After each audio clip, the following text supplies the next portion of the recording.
දැනෙන මිනිසුන් මානුෂීය සත්කාරය වෙනුවෙන් මේ ස්ථානයේ සිද්ධ වෙන්නේ නිවසකට අවශ්‍ය සියලුම ෆීනෝල් පිරිසිදු කාරක ද්‍රව්‍ය පැක් කරන එක. ඉතින් මේ අපේ මේකේ සංවිධායකතුමිය මේ ස්ථානයේ රැඳී ඉන්නවා. රශ්මි මොකද මෙතන වෙන්නේ? උස්මාන් කියලා වෙනවා. උස්මාන් කියලා වෙනවා. මෙතන ඇත්තටම අපි කෑන් පිටින් ගහලා අපි ඇත්තටම කිරෙව්වා. අපිට මෙතන ෆයිනෝල් තියෙනවා. එතකොට බෝල් ටොයිලට් බෝල් ක්ලීනර් තියෙනවා.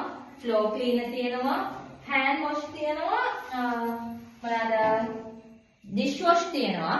ඒ වගේ අපිට අයිටම්ස් තියෙනවා කෙනෙකුට ගෙදරකට අවශ්‍ය හැම අයිටම් එකක්ම. ඉතින් ඒ වගේ අපි පාසල් 300ක් හදනවා.